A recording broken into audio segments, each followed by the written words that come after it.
to Dragon Grey's variety show. This episode is going to be episode 2 of Never Let Me Go, written by Kazuo Ishiguro. This was all a long time ago, so I might have some of it wrong, but my memory of it is that my approaching Tommy that afternoon was part of a phase I was going through around that time. Something to do with compulsively setting myself challenges, and I'd more or less forgotten all about it when Tommy stopped me a few days later. I don't know how it was where you were, but at Hailsham, we had to have some form of medical almost every week, usually up in room 18 at the very top of the house, with stern nurse Tricia or Crowface, as we called her. That sunny morning, a crowd of us was going to up the central staircase to be examined by her, while another lot she'd just finished with was on its way down. So the stairwell was filled with echoing noise, and I was climbing the stairs, head down, just following the heels of the person in front, when a voice near me went, "Kath." Tommy, who was in the stream coming down, had stopped dead on the stairs with a big open smile that immediately irritated me.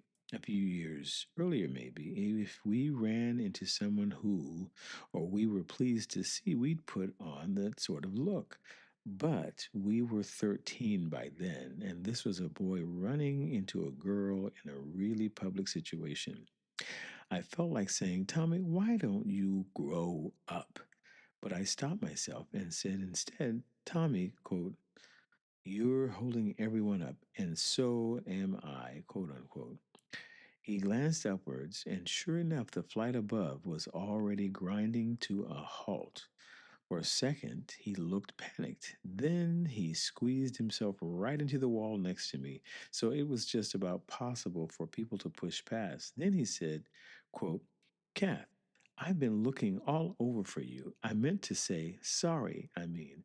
I'm really, really sorry. I honestly didn't mean to hit you the other day. I wouldn't dream of hitting a girl, and even if I did, I never want to hit you. I'm really, really sorry," unquote.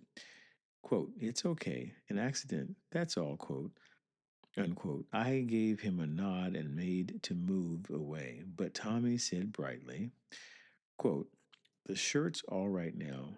It'll wash out," unquote. Quote, "That's good," unquote. Quote, "It didn't hurt, did it, when I hit you," unquote.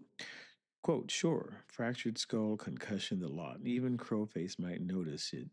That's if I ever get up there," unquote. "But seriously, Kath, no hard feelings, right? I'm awfully sorry. I am honestly," unquote.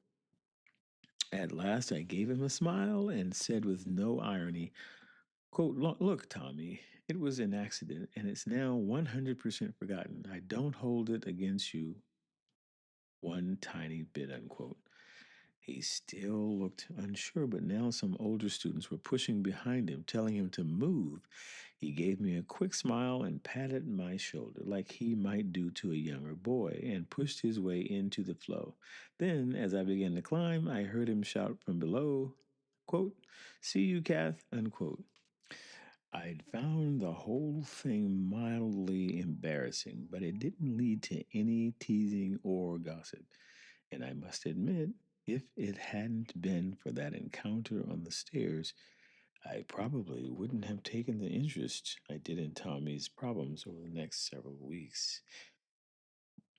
I saw a few of the incidents myself, but mostly I heard about them. And when I did, I quizzed people until I got more or less a full account. There were more temper tantrums, like the time Tommy was supposed to have heaved over two desks in room 14, spilling all the contents on the floor, while the rest of the class, having escaped onto the landing, barricaded them the door to stop him coming out. There was the time Mr. Christopher had had to pin back his arms to stop him attacking Reggie D during football practice. Everyone could see, too, when the senior two boys went on their fields run. Tommy was the only one without a running partner. He was a good runner and would quickly open up 10, 15 yards between him and the rest, maybe thinking this would disguise the fact that no one wanted to run with him. Then there were new rumors almost every day of pranks that had been played on him. A lot of these were the usual stuff: weird things in his bed, a worm in his cereal, but some of it sounded pointlessly nasty, like the time someone cleaned the toilet with his toothbrush so it was waiting for him with shit all over the bristles. His size and strength, and I suppose that temper meant no one tried actual physical bullying, but from what I remember, for a couple of months at least, these incidents kept coming. I thought sooner or later someone would start saying it had gone too far, but it just kept on and no one said anything. I tried to bring it up once myself in the dorm after lights out. In the seniors, we were down to six per dorm, so it was just our little group, and we often had our most intimate conversations lying in the dark before we fell asleep. You could talk about things that there you would never dream of talking about in any other place, not even in the pavilion. So one night I brought it up to Tommy.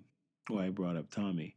I didn't say much. I just summed up what had been happening to him and said it wasn't really very fair. When I finished, there was a funny sort of silence hanging in the dark, and I realized everyone was waiting for Ruth's response, which was usually what happened whenever something a bit awkward came up. I kept waiting, then I heard a sigh from Ruth's side of the room, and she said, "You've got a point, Kath. It's not nice, but if he wants it to stop, actually, he's got to change his own attitude. He didn't have a thing for the spring exchange. And has he got anything for next month? I bet he hasn't, quote unquote." I should explain a bit here about the exchanges we had at Hailsham. 4 times a year, spring, summer, autumn, winter, we had a kind of big exhibition cum sale of all the things we'd been creating in the 3 months since the last exchange: paintings, drawings, pottery, all sorts of sculptures made from whatever was the craze of the day. Bashed up cans, maybe a bottle top stuck onto a cardboard, for each thing you put in, you were paid in exchange tokens. The Guardians decided how many your particular masterpiece merited. And then on the day of the exchange, you went along with your tokens and bought the stuff you liked. The rule was you could only buy work done by students in your own year, but that still gave us plenty to choose from since most of us could get pretty prolific over a 3 month period. Looking back now, I can see why the exchanges became so important to us. For a start, they were our only means aside from the sales. The sales were something else, which I'll come to later, of building up a collection of personal possessions. If, say, you wanted to decorate the walls around your bed and wanted something to carry around in your bag and place on your desk from room to room, then you could find it at the exchange. I can see now, too, how the exchanges had a more subtle effect on us all. If you think about it, being dependent on each other to produce the stuff that might become your private treasures, that's bound to do some things or do things to your relationships. The Tommy business was typical. A lot of the time, how you were regarded at Hailsham, how much you were liked and respected, had to do with how good you were at creating. Ruth and I often found ourselves remembering these things a few years ago when I was caring for her down at the recovery center in Dover. "It's all part of what made Hailsham so special," she said once. "The way we were encouraged to value each other's work." "True," I said, quote unquote. Quote, but sometimes when I think about the exchanges now, a lot of it seems a bit odd. The poetry, for instance, I remember we were allowed to hand in poems instead of drawing or a painting. And the strange thing was, we all thought that was fine. We thought that made sense. Quote, why shouldn't it? Poetry is important, unquote. But we're talking about 9-year old stuff, funny little lines, all misspelt in exercise books. We'd spent our precious tokens on an exercise book full of that stuff rather than on something really nice for around our beds. If we were so keen on a person's poetry, why didn't we just borrow it and copy it down ourselves any old afternoon?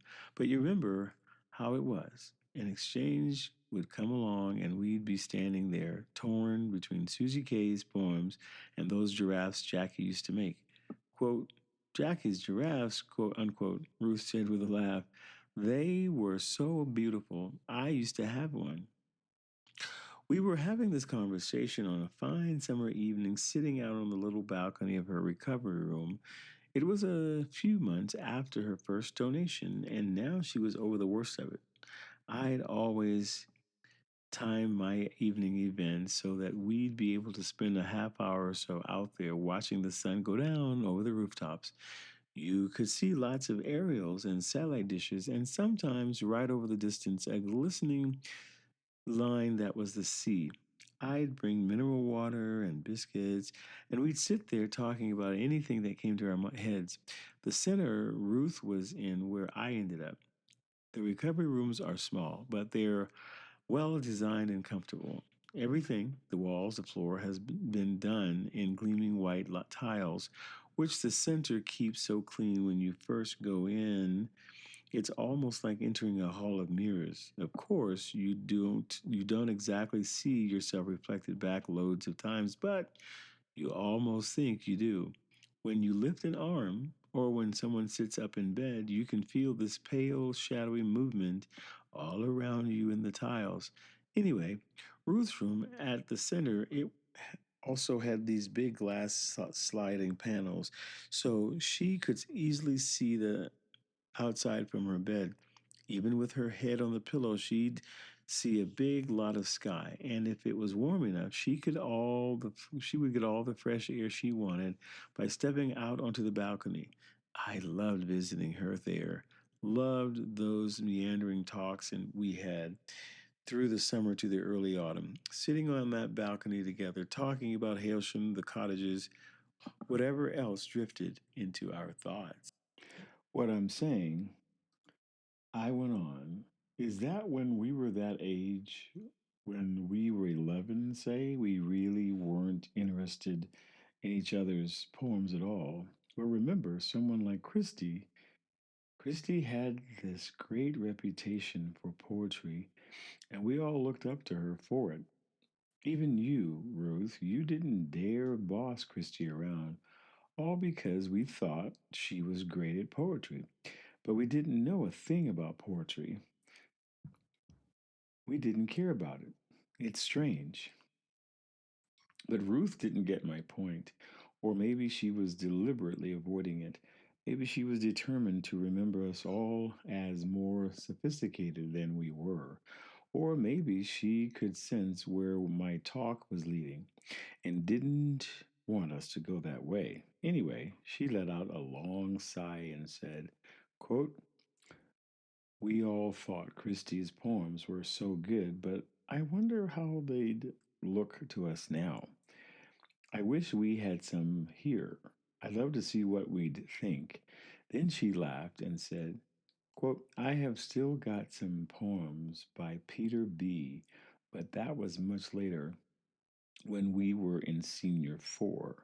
I must have fancied him. I can't think why else I'd have bought his poems. They are just hysterically daft. Takes himself so seriously. But Christy, she was good. I remember she was. It's funny, she went right off poems when she started her painting, and she was nowhere near as good as that. But let me get back to Tommy. What Ruth said that time in our dorm after lights out about how Tommy had brought all his problems on himself probably summed up what most people at Hailsham thought at that time. But it was when she said what she did that it occurred to me as I lay there that this whole notion of his deliberately not trying was one that had been doing the rounds from as far back as the juniors, and it came home to me with a kind of chill that Tommy had been going through what he'd been going through, not just for weeks or months, but for years. Tommy and I talked about all this not so long ago, and his own account of how his troubles began confirmed what I was thinking that night. According to him, it had all started one afternoon in one of Miss Geraldine's art class. Until that day, Tommy told me he had always quite enjoyed painting, but then that day in Miss Geraldine's class, Tommy had done this particular watercolor of an elephant standing in some tall grass, and that was what started it all off. He'd done it, he claimed, as a kind of joke. I quizzed him a lot on this point, and I suspect the truth was that it was like a lot of things at that age, you don't have any clear reason. You just do it. You do it because you think it might get a laugh or because you want to see if it'll cause a stir. And when you're asked to explain it afterwards, it doesn't seem to make any sense. We've all done things like that. Tommy didn't quite put it this way, but I'm sure that's how it happened. Anyway, he did his elephant, which was exactly the sort of picture of a kid 3 years younger might have done. It took him no more than 20 minutes, and it got a laugh, sure enough, though not quite the sort he'd expected. Even so, it might not have led to anything, and this is a big irony, I suppose, if Miss Geraldine hadn't been taking the class that day. Miss Geraldine was everyone's favorite guardian when we were that age. She was gentle, soft spoken, and always comforted you when you needed it, even when you'd done something bad or been told off by another guardian. If she ever had to tell you off herself, then for days afterwards she'd give you lots of extra attention like she owed you something. It was unlucky for Tommy that it was Miss Geraldine taking art that day and not, say, Mr. Robert or Miss Emily herself, the head guardian, who often took art. Had it been either of those two, Tommy would have got a bit of a telling off. He could have done his smirk, and the worst the others would have thought was that it was a feeble joke. He might even have had some students think him a right clown, but Miss Geraldine, being Miss Geraldine, it didn't go that way. Instead, she did her best to look at the picture, the kindness, and understanding. And probably guessing Tommy was in danger of getting sick from the others or getting stick from the others, she went too far the other way, actually finding things to praise, pointing them out at the class or to the class. That was how the resentment started. After we left the room, Tommy remembered that was when I first heard them talking, and they didn't care I could hear. My guess is that from some time before he did that elephant, Tommy had the feeling he wasn't keeping up, that his painting in particular was like that of students much younger than him, and he'd been covering up the best he could by doing deliberately childish pictures.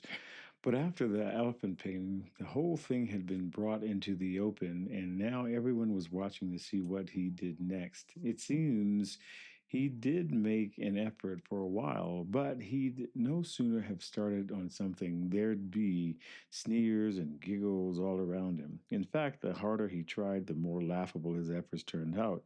So before long, Tommy had gone back to his original defense, producing work that seemed deliberately childish, work that said he couldn't care less. From there, the thing had got deeper and deeper. For a while, he'd only had to suffer during art lessons, though that was often enough because we did a lot of art in the juniors. But then it grew bigger. He got left out of games, boys refused to sit next to him at dinner, or pretended not to hear if he said anything in his dorm after lights out. At first, it wasn't so relentless. Months could go by without incident. He'd think the whole thing was behind him, then something he did, or one of his enemies, like Arthur H., would get it all going again. I'm not sure when the big temper tantrum started. My own memory of it is that Tommy was always known for his temper, even in the infants. But he claimed to me they only began after the teasing got bad. Anyway, it was these temper tantrums that really got people going, escalating everything. And around the time I'm talking about, the summer of senior two, when we were 13, that was when the persecution reached its peak. Then it all stopped. Not overnight, but rapidly enough. I was, as I say, watching the situation closely around them then, so I saw the signs before most of the others. I started with a period, it might have been a month, maybe longer, when the pranks went on pretty steadily, but Tommy failed to lose his temper. Sometimes I could see what he was close to it, but he somehow controlled himself. Other times he quietly shrugged or reacted like he hadn't missed or noticed a thing. At first, these responses caused disappointment. Maybe people were resentful, even like he'd let them down. Then gradually, people got bored and the pranks became more half hearted until one day struck me there hadn't been any for over a week.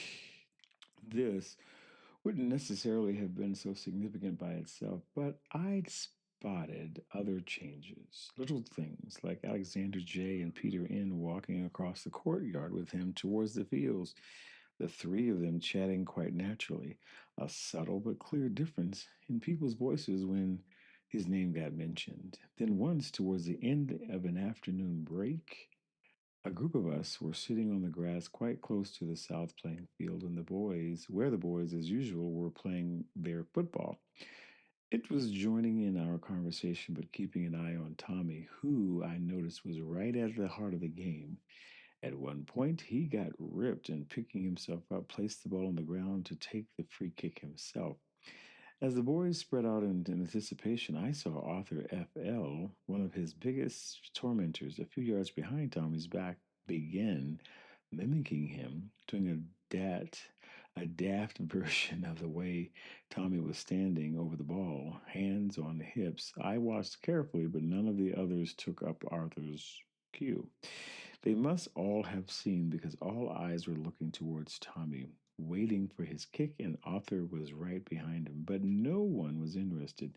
Tommy floated the ball across the field, the game went on, and Arthur FL didn't try anything else. I was pleased about all these developments, but also mystified. There'd been no real change in Tommy's work. His reputation for creativity was as low as ever. I could see that an end to the tantrums was a big help, but what seemed to be the key factor was harder to put your fingers on. There was something about Tommy himself, the way he carried himself, the way he looked people in the face and talked in his open, good natured way, that was different from before, and which had in turn changed the attitudes of those around him, but what had brought all this on wasn't clear. I was mystified, and I decided to probe him a bit the next time we could talk in private. The chance came along before long when I was lining up for lunch and spotted him a few places ahead in the queue. I suppose this might sound odd, but at Hailsham, the lunch queue was one of the better places to have a private talk. It was something to do with acoustics in the great hall. All the hubbub and the high ceilings meant that as long as you lowered your voices, stood quite close, and made sure your neighbors were deep in their own chat, you had a fair chance of not being overheard. In any case, we weren't exactly spoiled for that quiet passing within earshot. There were some places that were worse because there was always someone likely to be there. And as soon as you looked like you were trying to sneak off for a secret talk, the whole place seemed to sense it with minutes and you'd have no chance. So when I saw Tommy a few places ahead of me, I waved him over. The rule being that though you couldn't jump the queue going forward, it was fine to go back. He came over with a delighted smile, and we stood together for a moment without saying much, not out of awkwardness, but because we were waiting for an interest aroused by Tommy's moving back to fade. Then I said to him, "You seem much happier these days, Tommy. Things seem to be going much better for you. You notice everything, don't you, Kath?" He said this completely without sarcasm. "Yeah, everything's all right. I'm getting on it. I'm getting on all right." "So what happened? Did you find God or something?" "God?" Tommy was lost for a second. Then he laughed and said, "Oh, I see. You're talking about me, not getting so angry."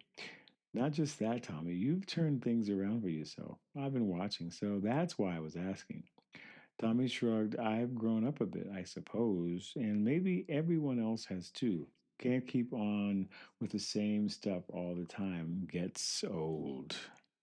I said nothing, but just kept looking right at him until he gave me another little laugh and said, "Cat, you're so nosy."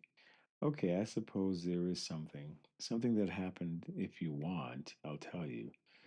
"Well, go on then." "I'll tell you, Kath, but you mustn't spread it, all right? A couple of months back, I had this talk with Miss Lucy, and I felt much better afterwards. It's hard to explain, but she said something, and it all felt better, much better." "So, what did she say?" "Well, the thing is, it might sound strange. It did to me at first. What she said was that if I didn't want to be creative, if I really didn't feel like it, that was perfectly all right. Nothing wrong with it," she said. "That's what she told you?" Tommy nodded, but I was already turning away. "That's just rubbish, Tommy. If you're going to play stupid games, I can't be bothered." I was genuinely angry because I thought he was lying to me just when I deserved to be taken into his confidence. Spotting a girl I knew a few places back, I went over to her, leaving Tommy standing. I could see he was bewildered and crestfallen, but after the months I had spent worrying about him, I felt betrayed and didn't care how he felt. I chatted with my friend, I think it was Matilda, as cheerfully as possible, and hardly looked his way for the rest of the time we were in the queue. But as I was carrying my plate to the tables, Tommy came up behind me and said quickly, "Kath, I wasn't trying to pull your leg. If that's what you think, it's what happened. I'll tell you about it if you give me half a chance." "Don't talk rubbish, Tommy. Kath, I'll tell you about it. I'll be down at the pond after lunch. If you come down there, I'll tell you." I gave him a reproachable look and walked off without responding, but already I suppose I'd begun to entertain the possibility that he wasn't, after all, making it up about Miss Lucy. And by the time I sat down with my friends, I was trying to figure out how I could sneak off afterwards down to the pond without getting everyone curious. This has been an episode of Dragon Gray's Variety Show's Bookshelf Reading Series, Episode 2. Check back next week, or actually probably sooner, for the next chapter, Chapter 3. The name of that chapter is, well, the beginning of it is "The Pond Lay to the South of the House." It sounds like it is a continuation of the end of Chapter 2. Check it out. Look forward to, hope you enjoyed it. Check it out next time and stay safe and healthy out there.